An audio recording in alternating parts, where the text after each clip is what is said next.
Hello, everyone. We'll get started in just a minute.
All right.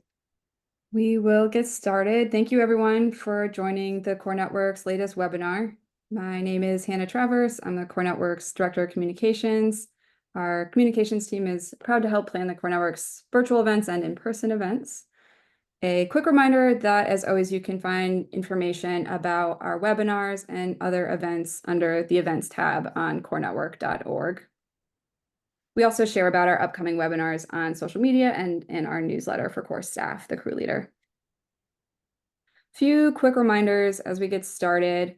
Please stay on mute. We will have a Q&A portion towards the end where you're welcome to come off mute and ask questions, but if you have questions throughout the session, please feel free to drop them in the chat. We'll try to get to as many of those as possible when we get to the Q&A section. The captions are enabled for the session. You should be able to turn those on. At the bottom of your screen, there's a toolbar, and you should see a show captions option. This session will be recorded. It's being recorded now. We plan to post the recording on our website later today or by tomorrow morning. You can find it if you go to our events tab, webinars, and then find the specific page for this event. And just a reminder to stick around towards the end. We will do a few important updates and reminders from the Core Network, and there will be a quick survey that pops up when the session ends. We appreciate your feedback, and we use all the information you provide to help plan future sessions. So a little bit about today's topic. Today is a review of a recent evaluation of the core experience. Researchers from RTI International looked at the impact that cores have on individuals, specifically on young people from communities that have been underrepresented in the conservation field. So this evaluation focused primarily on the experiences of young people of color and young people who identify as part of the LGBTQIA+ community. So in this webinar, we'll hear about how this evaluation was conducted, what were some of the findings from the research, and what are some important lessons that we can learn from the research to promote welcoming and safe environments at cores. So some of our presenters are listed right there for today. So we will be joined by two presenters from RTI International, Natasya At and Nithya Venkateswaran. And then also, just to kick us off, we'll be joined by Ron Hassel, who is Senior Program Manager at the National Park Foundation. So without further ado, I will pass it over to Ron. Thanks, Hannah. Good afternoon, everyone. My name's Ron Hassel, he, him pronouns. I'm Senior Program Manager of Connecting Audiences at the National Park Foundation. I work remotely for the foundation from my home in Duluth, Minnesota. First off, I just want to share how excited that National Park Foundation is to have funded this research. I've worked with the core industry for several years, most of my career actually, and this is an amazing foundation that we're building from, I think, in order for us to collect data that is going to be super helpful to determine the full impact of what conservation core experiences really have on the careers of our core members. And so just as a starting point, I just want to take a moment to thank a few folks before I hand the mic to Natasya from RTI to share these exciting results with you. First, of course, I'd like to, on behalf of MPF, I'd like to thank Natasha and Nithya at RTI and Marika from the Ohio State University for their amazing work, and also for the core networks for their support and for hosting this webinar today. I also want to thank the Evaluation Steering Committee members for volunteering their time, energy, and expertise over the last 3 years.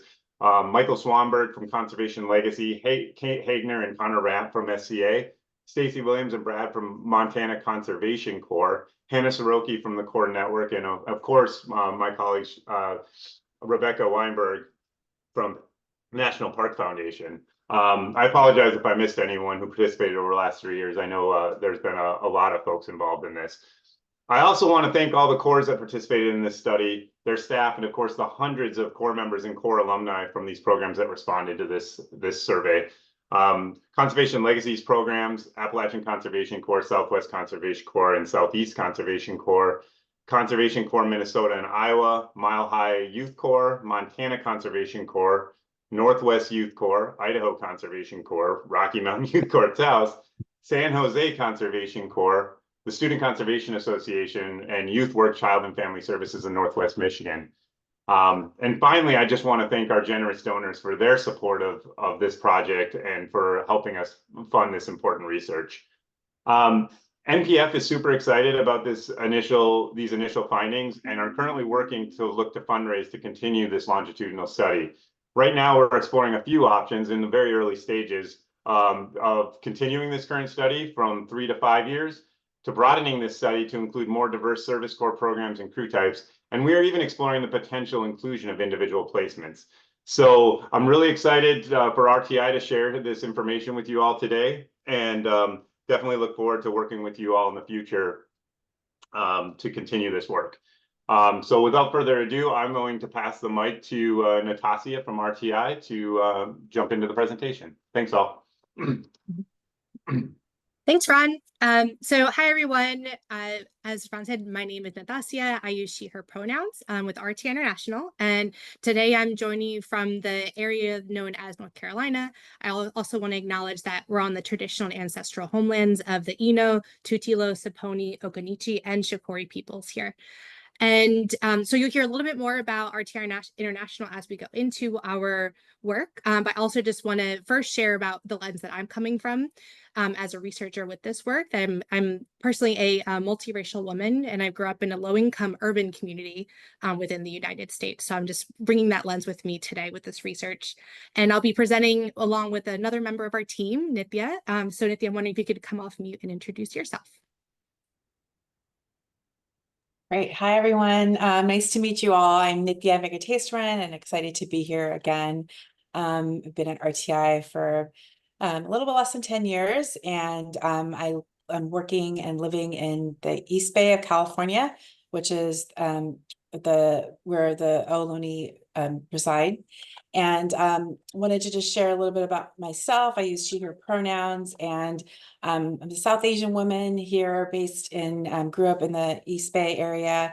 And not only was I an AmeriCorps member, that experience has like really informed my career path and my trajectory. So I'm really excited to share a little bit about what we found in this evaluation and I definitely resonate with a lot of what's been shared here today. All right, thanks. Okay, so to get us started, I'm going to work on sharing my screen. And while I'm doing that, I want to invite you all to share, if you haven't already, how you're connected with the Service Corps and with Corps programs, if you could share that in the chat. So we'd love to know more about all of you and who we have in the room today.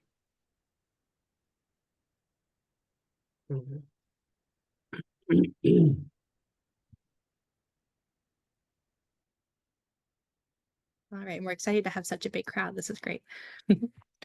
All right, can everyone see my screen? Yep, thanks.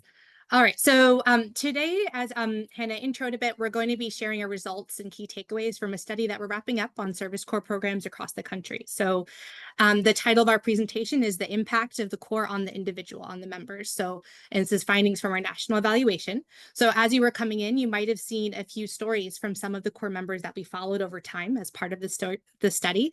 And today we're going to share about our broader findings and talk to you about the implications, the takeaways for Corps programs.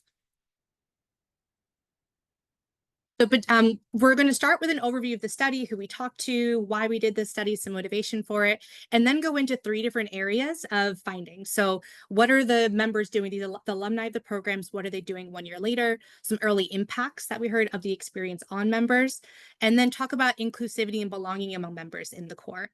And after that, we'll get into implications. And we're going to we're going to pause throughout and ask if there are any questions, and also try to gauge your thoughts and your reactions on what you're hearing today. Because we do want to hear from you about what's important here and what takeaways there are with this work. Okay, so I want to start with a little more background on our study team. So we mentioned we're from RTI International. We're an independent nonprofit research institute. And though we work international, our expertise and our work in workforce development is focused on the United States that we're bringing today. And we bring experience doing national studies of workforce development programs in a number of different areas, short-term and long-term programs.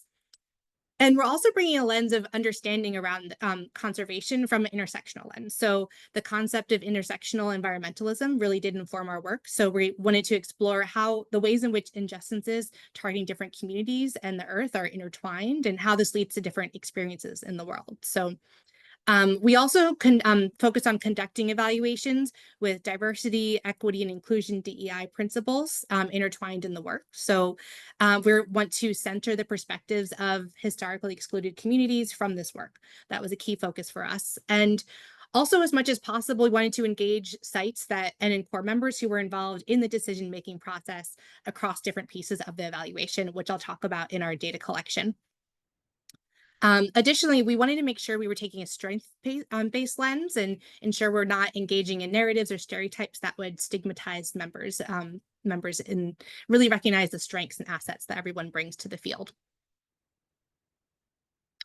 Okay, so before jumping in the study, we want to set a foundation for what we already have known from past evaluations and why the study was conducted. So we know there was a previous national evaluation on Service Corps programs that was about 10 years ago in 2013.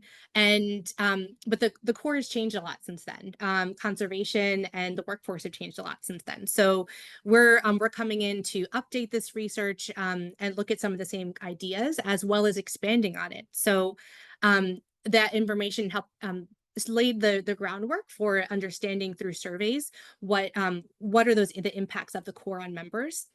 And we're expanding on that from not just collecting survey data collection, but also using interviews and other participatory engagement methods.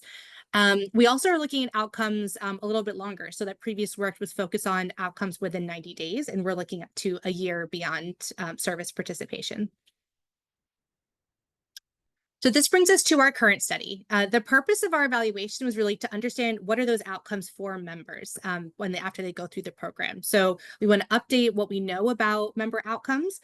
And while that was a goal is to document the impact overall, we also want to understand if there's a broader types of impacts and how experiences of these experiences are impacting people in different ways. So what are the different types of jobs members are interested in based on their experiences, and how experiences could impact people in various ways.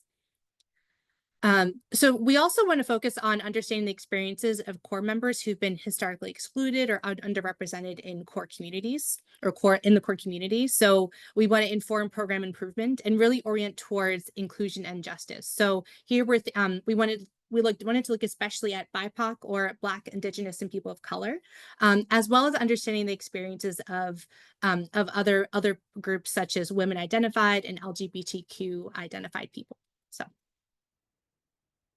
So I think this was said earlier, but just echoing, you will get the slides, but we want to share just a little bit more about the data that we have here. So the study participants came from 16 programs across 9 organizations. I want to highlight that we looked at a specific type of Service Corps organization. So those that are crew-based and had defined start and end times. So that we know that Service Corps like Ron said, there's a lot of variety, but for this, we focused on those crew-based programs. And we involved about 400 people in data collection.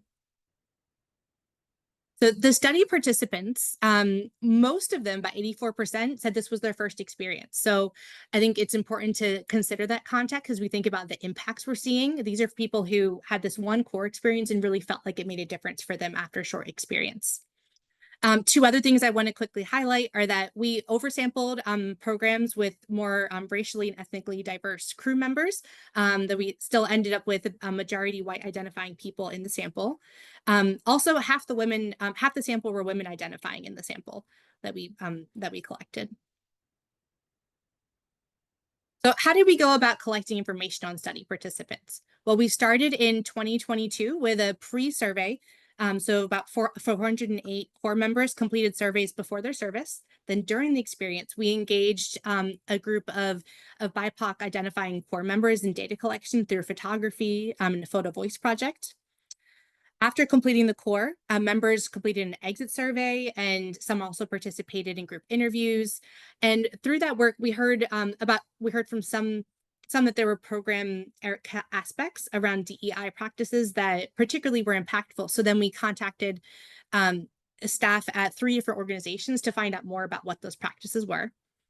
And then 1 year later, we followed up with the core members again to find out what they were doing through surveys as well as interviews.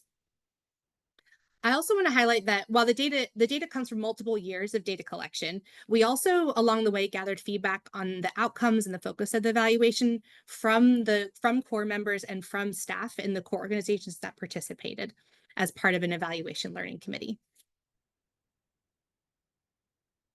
All right, so before we get into the details, we wanted to highlight some of the takeaways that we have from this work. So overall, we're finding that these are really valuable experiences with big impacts on core members. So we found that 1 year later, core alumni are continuing to engage in conservation-related activities, including conservation-related jobs and education programs. The programs also are improving member knowledge of career pathways in conservation, as well as their interest in conservation-related jobs. And understanding of the field. And then beyond the field of conservation, we found that these programs are valuable for members in other ways, specifically that members are developing skills to help them succeed in life and in the workplace.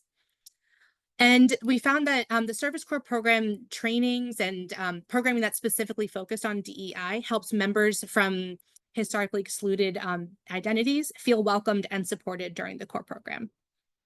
So I'm going to pause here because I'm curious to hear from all of you, which of these findings you're most interested in learning about. So if you could share in the chat just quickly what, if there's anything here that you're excited to hear about today.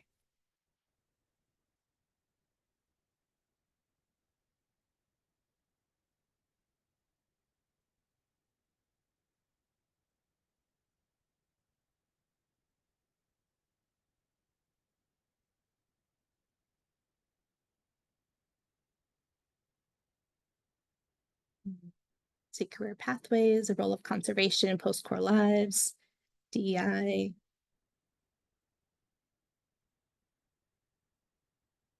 Okay, a lot around continued engagement. Great. Okay, this is helpful. Thank you. Yeah, skills. Great. So we're going to dive into a lot of this. Awesome. All right. So the first section we're going to jump into today is after the core. So 1 year later, what are core members who went through this experience in 2022? What are they doing in their jobs or education status 1 year later?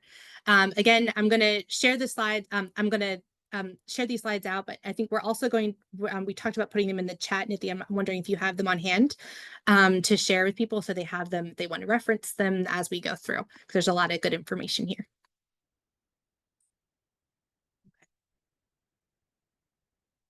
All right, so I'm going to start by talking about where are core members 1 year later in terms of education and work activities. So we found that about 76%, so 3/4, were employed in some capacity in paid work, and just under half, 46%, were enrolled in an education program. We found this interesting given that many core members join while they're part of an education program, particularly this type of core program. So this is telling us that many may have been headed back to school for a little while, but they're really close to employment when they're doing these experiences. The core members who are working are employed in a variety of sectors, with about 1/3 employed in government. And they're in organizations or agencies at the local, state, and federal level, including some that are working in the National Park Service as well as the U.S. Forest Service. I also want to highlight that a finding around persistence into conservation. So right after the program, in our surveys, we asked if Corps members were interested in working in the conservation field. So among those 91 alumni who were envisioned themselves staying in the conservation, 70% 1 year later had a job or education program related to conservation. So we're seeing persistence, the majority of Corps members into conservation related activities. So next, we wanted to understand how jobs and education programs connected to conservation. So when we asked the alumni whether they perceived their education or their jobs as related to conservation, 64% said yes, they felt like there was alignment there. So then we wanted to know how. What was that? What was their perception of the link? And the way in which their activities connected was different for different people. So one of the key ways we saw there was a connection to jobs was in the role they had being directly related to conservation, engaging in government, land, animal, ecosystem preservation. So these would be like park ranger activities, working in environmental management organizations. Additionally, we heard about job responsibilities that were related to conservation, even if they didn't feel like their job was directly, or their role was directly in preservation or conservation. So this included people doing teaching related to conservation, or activities where they felt like they were influencing people and helping the community engage in activities related to conservation. Third, we heard from people that they felt they had an opportunity to impact the conservation field through their job in policy or advocacy capacity. Additionally, we heard from those who were enrolled in education that they felt like their field of study was related to conservation. This stemmed from people, this ranged for people in environmental science, conservation, these direct areas you think of when you hear conservation, all the way to people in humanities and social sciences, who felt that they saw connections to, like, people studying environmental philosophy, or seeing the connection in anthropology between the way humans live and land, and understanding that connection. So there's a wide variety among the people who felt their field of study was connected. So the last area where we saw, where we observed impacts after the Corps is with continued commitment to conservation. So it's important to note here that most Corps members were engaged in some way in conservation, or felt they were engaged before they joined the program.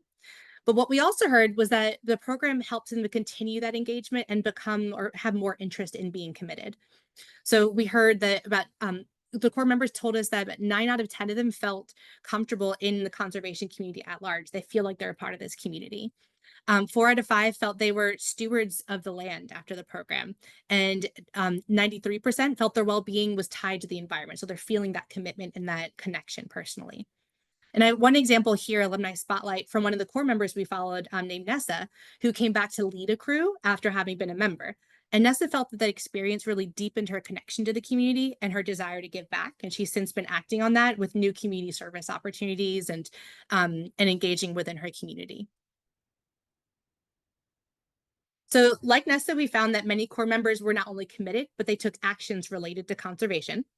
So now we heard, for example, that 93% 1 year later felt like they were said that they were likely to do actions to mitigate climate change.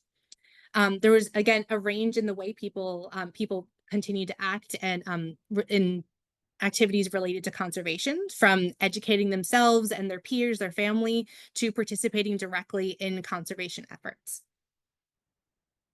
So I'm going to pause here and stop sharing my screen for the first reflection break. And I want to start by asking the questions of, by asking what questions you have about what we shared so far.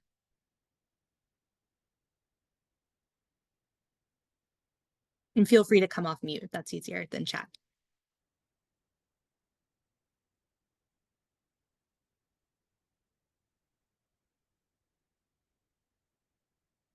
Hello, Natasha. This is John O'McKinney with the Montana Conservation Corps. Hi. Yeah, thanks. This is really compelling and positive information. I am curious if our research in any way indicated kind of the impact that Corps' do we see any change? Are we able to document any change, or really only able to capture kind of these super positive outcomes? I can infer that this was a transformational experience for so many of our core members, but I'm wondering if we have the evidence to document a change in attitude. Yeah, thanks for that question. I think we'll get a little bit more into that in our next section, but I think I can say overall, we did a pre-post survey where we looked at the same people before and after the program and asked them about their skills, their mindsets. And so for some of them, we were able to document changes in their knowledge and skills. And so I think Nithya will talk a little more about that. And as we get more into it, that if you have additional questions about certain pieces of knowledge that they gained, then we can add on to that.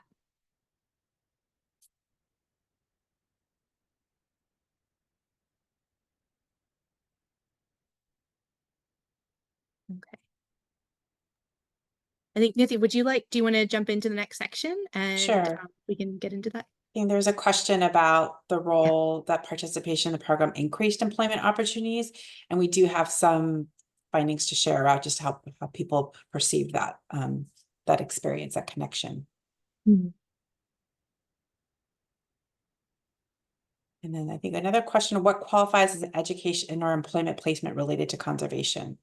Yeah, that's a great question. So we asked the members to self-identify if they felt like there was alignment with what they were doing and if it was related to conservation. We did provide a definition, but we also wanted to ask from their perspective, how did they feel like there was a connection, and have them describe it. So this was very much a member-driven definition. And I see the second part of the question is, how directly related could a placement be if it's considered conservation related? Yeah, I think there was a range. Some people felt like their placement was very related to conservation, like they were doing trail work. And now that was similar to what they'd been doing when they were in the program. Other people, it was a bit farther removed, and just having the knowledge was helpful for them in their current jobs, and they felt like it informed the way they went about their current work. Yeah, see, were any of the groups, organizations, employers that alumni participated with surveyed? That's a great question. And no, we did not survey any of the employers who they worked with, any of those partners. We did hear a bit about them when we spoke with the members about inclusion and belonging. So we'll talk a bit more about that relationship later.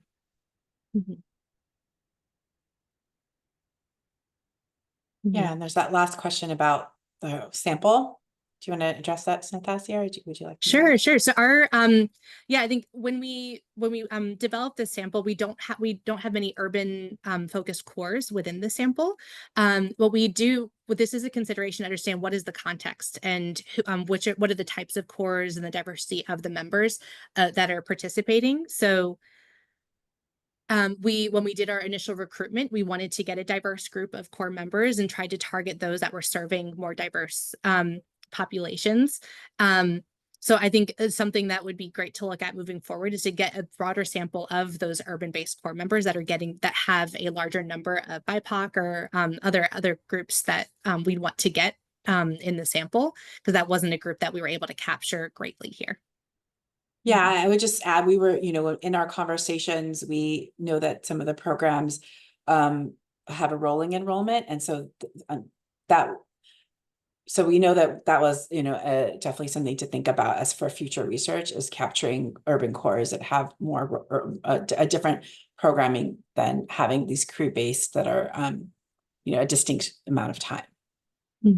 So we know that's the limitation of this study, and we're hoping that there'll be more research to, as Ron shared earlier today, and broadening the evaluation study to capture different types of cores and also different types of service experiences.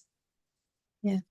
And I also see there's a question earlier about the diversity of respondents in the one-year follow-up survey. So we saw similar demographic characteristics of members across the different surveys that we conducted. One difference we did see was that LGBTQ and people who identified as non-binary were more represented in the later surveys that we did. All right, well, I know you're all excited about the employment, so I'm going to start that piece, and let me just share my screen.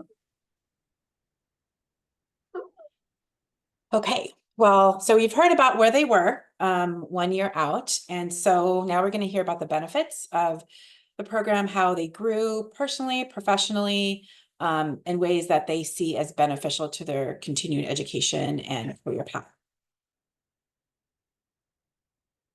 And so almost all members really found that their experience was helpful in understanding what their career path was. And so, and whether it was, a short 8-week experience or maybe a longer 3-month experience. And, when these findings aren't really differentiated for people who were interested in conservation or were not interested in continuing conservation, because we see, almost all found that this was a really great opportunity to understand about themselves and where they wanted to go and figuring out their career path.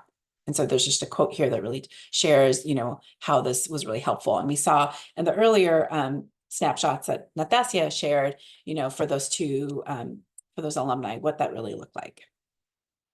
And we also found that, more than half of the participants said that this experience is really helpful in figuring out the conservation field. So what was the ins and outs of the field, what they could do, what types of work they could do if they were in the field. It really helped broaden their understanding. We heard that in the interviews, that, it wasn't just a narrow type of work.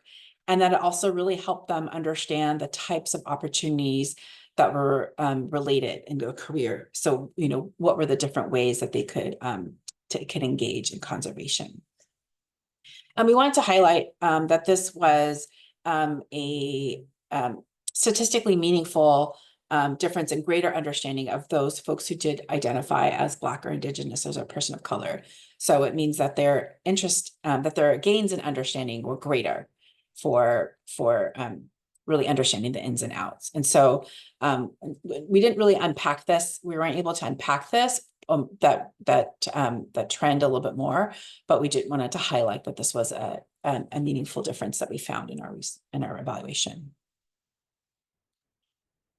And here are a couple of other spotlights we want to share. Again, these are experiences of alumni that we interviewed after their 1 year out, and they were graciously willing to let us share their experience and talk about their pathway.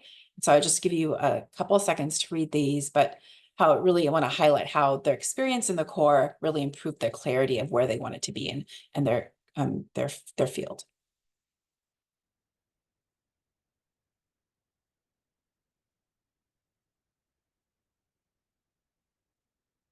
So again, we see, deeper connections, really understanding this is something they want to do, see a connection to what their previous interests were and how they can align their interests and the working in the field. And we saw these kind of highlights among different members. And if we're going to be sharing the report with you, we highlight more of these stories so you'll be able to see the connections.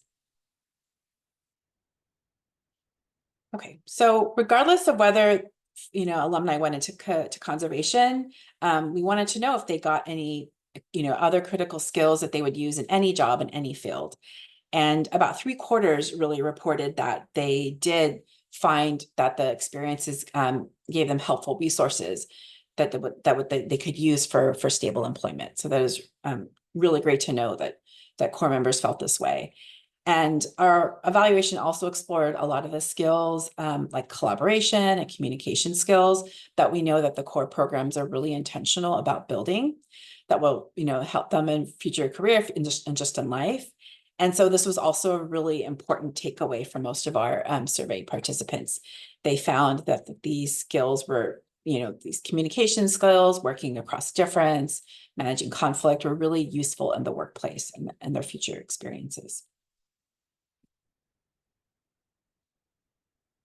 And so this is, really focused on like what was useful in the, career, what was useful in their jobs. And then we also explored, their own personal growth and how, this experience has really impacted them. And we heard about these impacts through interviews and so open-ended responses. And so we heard that, the crew-based model of working with folks, the team building activities, opportunities to try new activities really provided avenues for growth.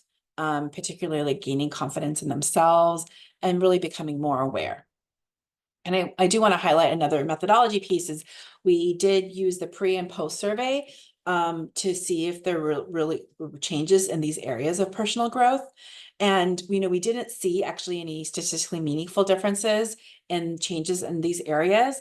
And I think this is, a common challenge in pre and post surveys is that, participants kind of might not know what they don't know about themselves. And so they actually rated themselves really high on the pre-survey. So we didn't see changes, but we did hear about them in interviews and in the focus and the survey responses. So that's what we wanted to share.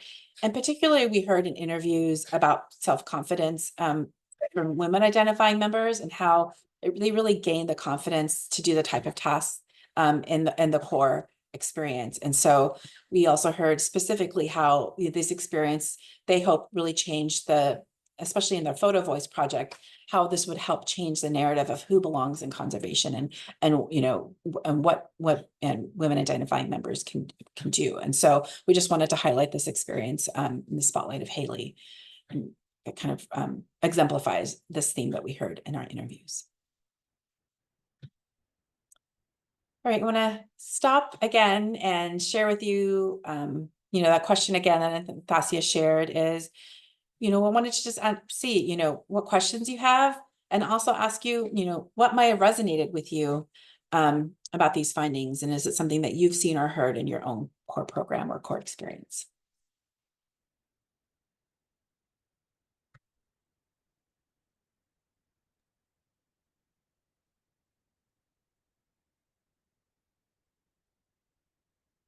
And again, feel free to share in the chat or come off mute.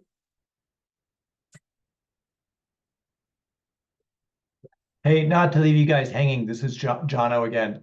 This is really affirming, evaluation and evidence. So it's really great. I think it's stuff we have liked to think we knew was what the impact.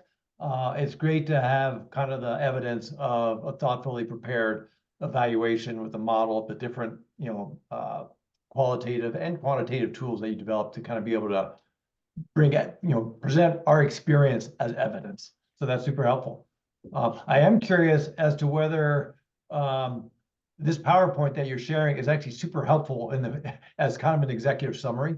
So if there's a way to either have access to that or some other executive summary of kind of main takeaways, that would be super helpful. Yeah, I think I put the slides in the chat, so we'll definitely be sharing that out, and we'll definitely be sharing out the report too with an executive summary that it would be super, that is, has it really highlights. So all of those things will be coming to you shortly, but if you aren't see the slides in the chat, I'll try to drop them in again. Oh, Nathasia just did. Yeah. Great. Was there anything surprising, or have you has this spurred any implications that you think will be important next steps based on just these findings so far? Yeah, I was gonna say my name is Claire Morrissey, and I think something that is maybe not surprising but feels like impactful is this idea of clarity being like clarity in career being something pretty tangible that is being passed on to core members. And I'm not sure if I'm always measuring that as a metric of success, right? I'm measuring post-program placement and other kind of things that feel more tangible when it comes to core member outcomes. So this idea of that clarity is something that is not inherent and that is something beneficial that we could provide core members. It is affirming and also a little surprising. And I think something we probably don't spend enough time thinking about the value of. So yeah, thanks for highlighting that. Yeah, thanks for bringing that up. Yeah, we did a session where we kind of shared some of these findings and heard reactions and interpretations from the core members participating in core programs and also a few alumni who attended that interpretation. And that was something that they called out too, was wow, what a great experience, just for a short summer experience, right? For 6 weeks or 8 weeks, you have this really impactful experience where you can gain clarity. And I really appreciate that core member for sharing that, because I think that really pulled out what you just mentioned is such a great impact to highlight.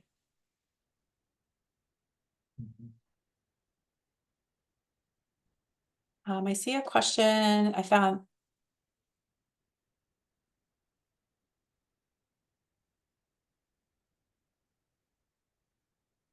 Were there any opportunities during the study for core members to clarify what might be unclear on what conservation-related career pathways they could take?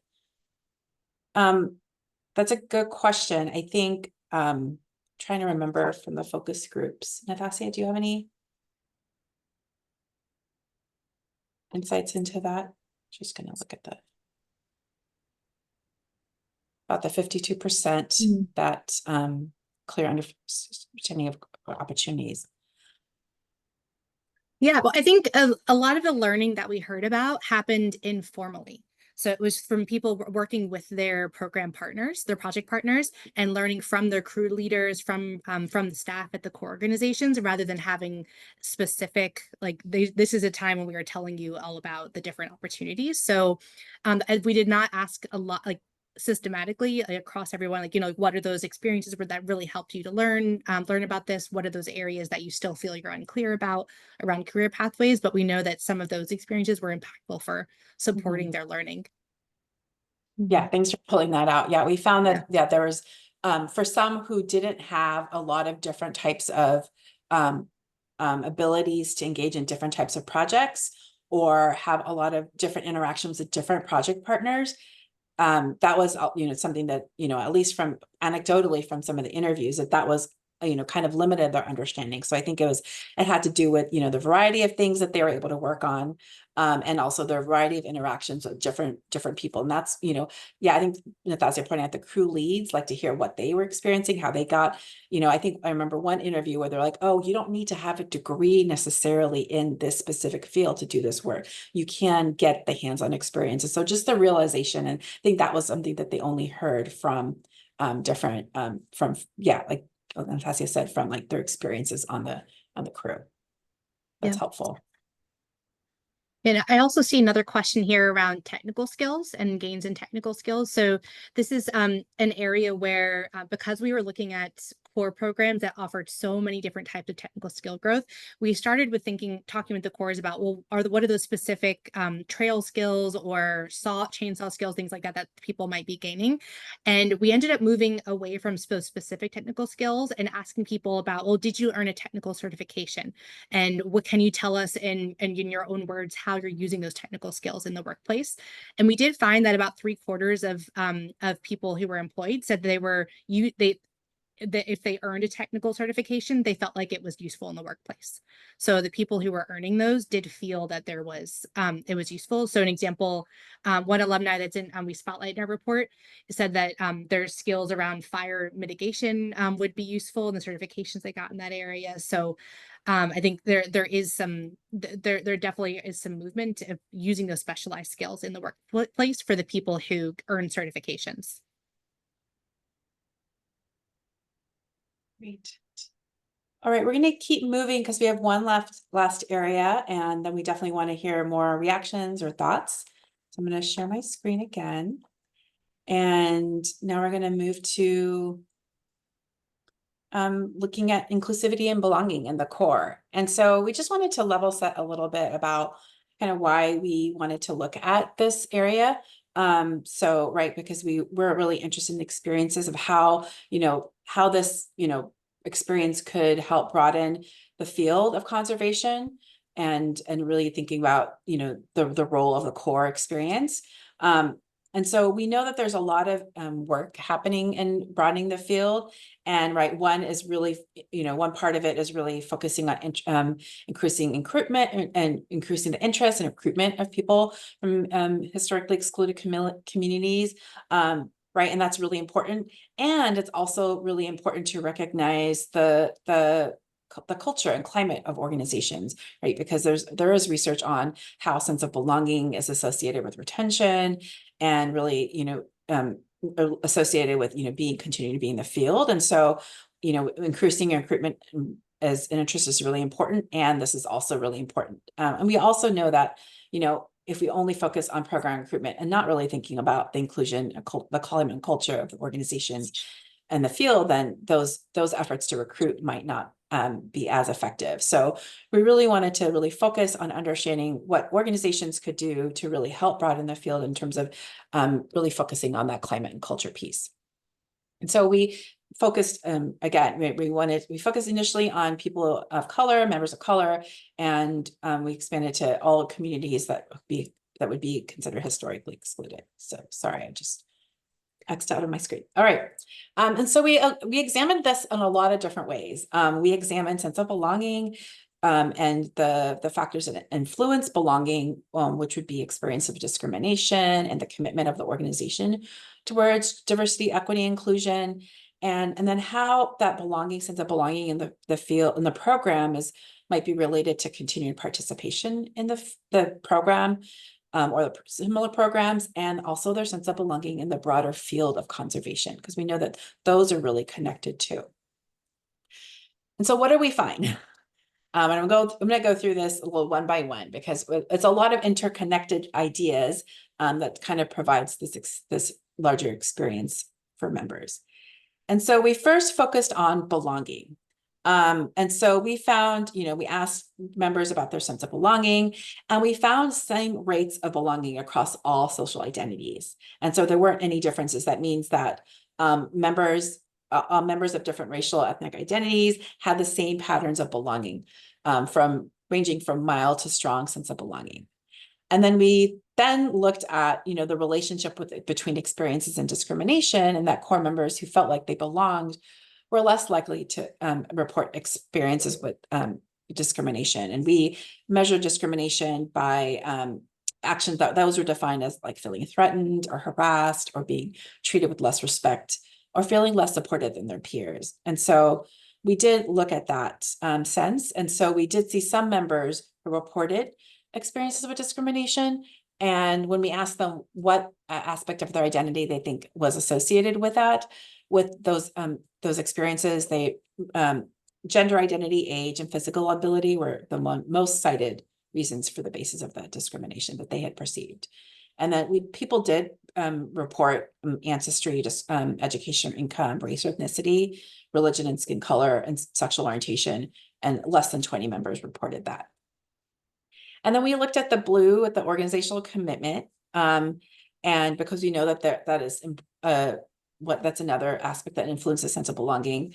And so we unpacked these experiences in interviews with core members, where we specifically asked about belonging, we asked about what impacted it, and whether they felt that their programs were inclusive of their identity. And what they shared in these interviews was that they felt like they belonged. They might have shared some aspects, some experiences, that microaggressions, that other members or maybe their partners had that were the result of those interactions, but they still felt like their programs were welcoming and inclusive, because they felt valued by their program. And we'll share a little bit in the next slide about why they felt valued. And so it didn't really impact their own commitment to the field or their own sense of belonging.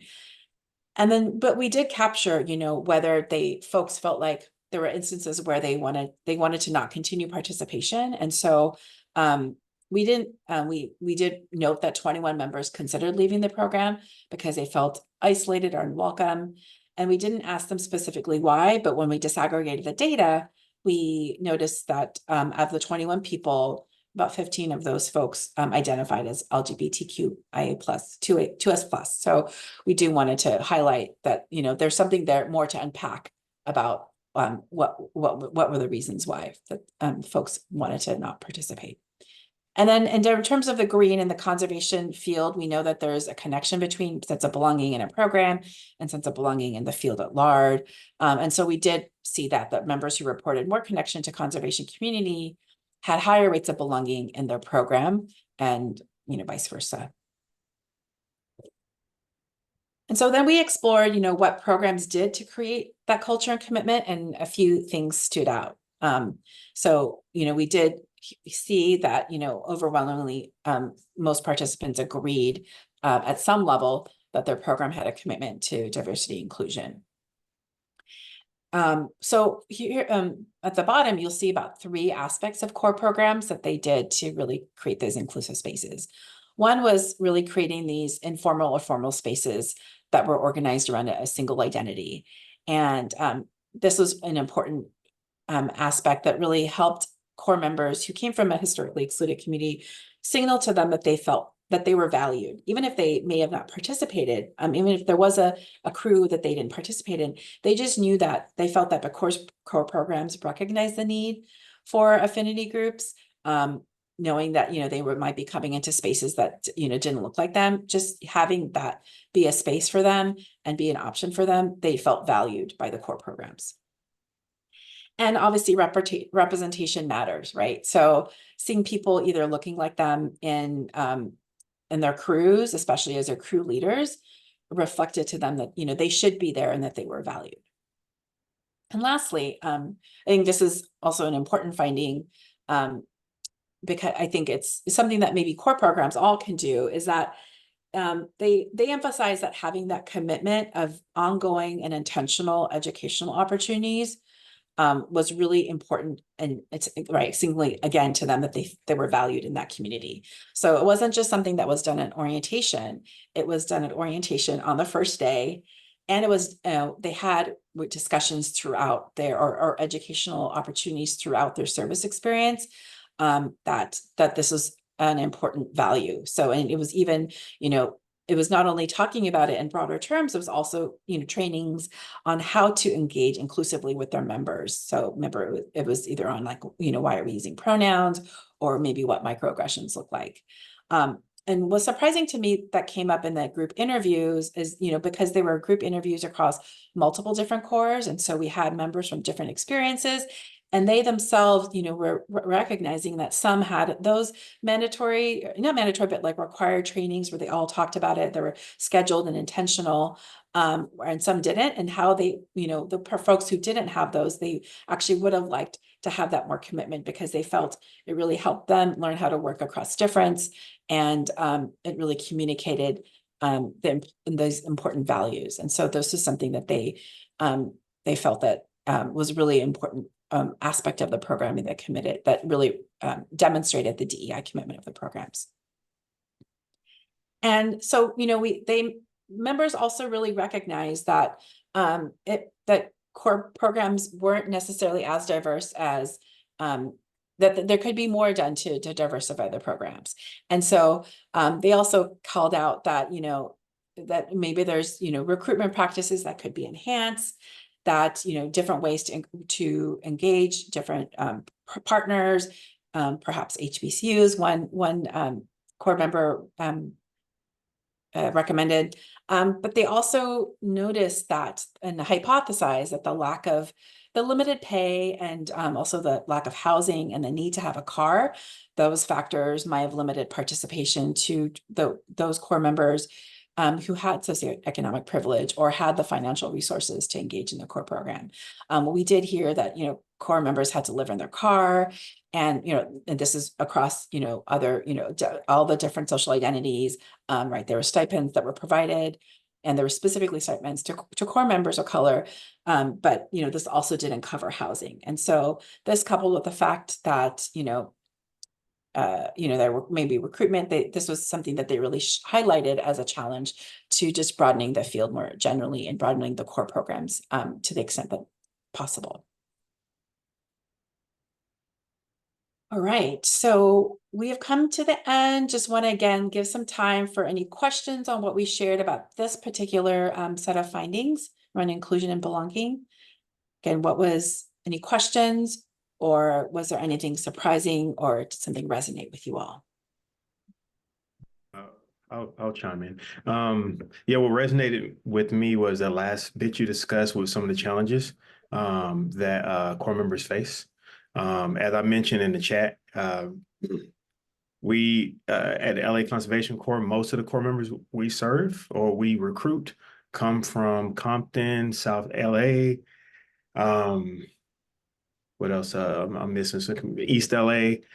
We have sites in the Valley of Los Angeles as well, but the majority of our core members come from those communities, and quite a few of them come with some challenge. Quite a few of them are experiencing some life challenges. So, for example, based on my role in the human resources department, and from my experience in the social service sector, working with unhoused individuals, when I see some of the core members' profiles, right? Like I'll see things like they'll have emergency contacts and they won't have parents listed. So they'll tell me right then and there, because we have a significant amount of young adults who live in the LA metro area who grew up in the foster care system. So immediately, I started thinking like, oh, I wonder was this individual foster child or foster youth. Also, we do have core members who have been reported being unhoused, living in their cars. I mean, I've even had a situation where once a core member, well, my coworker explained to me that a potential recruit may have been involved, may have been may be a sex worker. Like these are some of the challenges that we are faced with LA.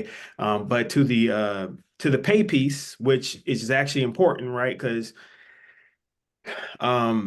that's something that as far as how much they earn per hour, right? LA is a very expensive city to live in. And something I'm always keeping top of mind. So what I do is when I'm recruiting new core members, right, especially from these communities where, like, hey, Brandon, like, I need a livable wage, right? I don't emphasize the pay. What I emphasize is that our program is a work training program. We offer resources. So I explain to them that all the benefits of entering the program, such as, connecting with AmeriCorps and potentially obtaining money to go to college. You can finish a high school diploma. We will pay for them to take driver's education. So that's what I do as far as the recruitment piece. And I feel like for the most part, it's been successful.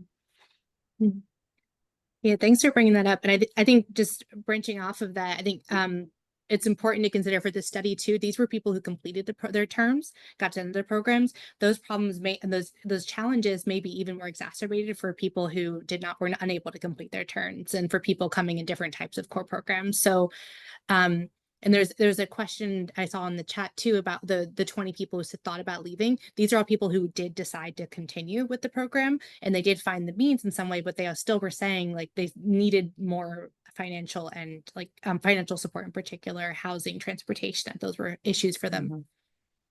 Yeah, and one person who was part of our photography project actually ended up leaving mid. And so, we were able to talk to them about the financial, but yeah, we didn't. That would be a great study to do about understanding why people do not complete. And that definitely encouraged to understand that. Yeah. So in the interest of time, Nithya, I wonder if we should move just into implications before we wrap up.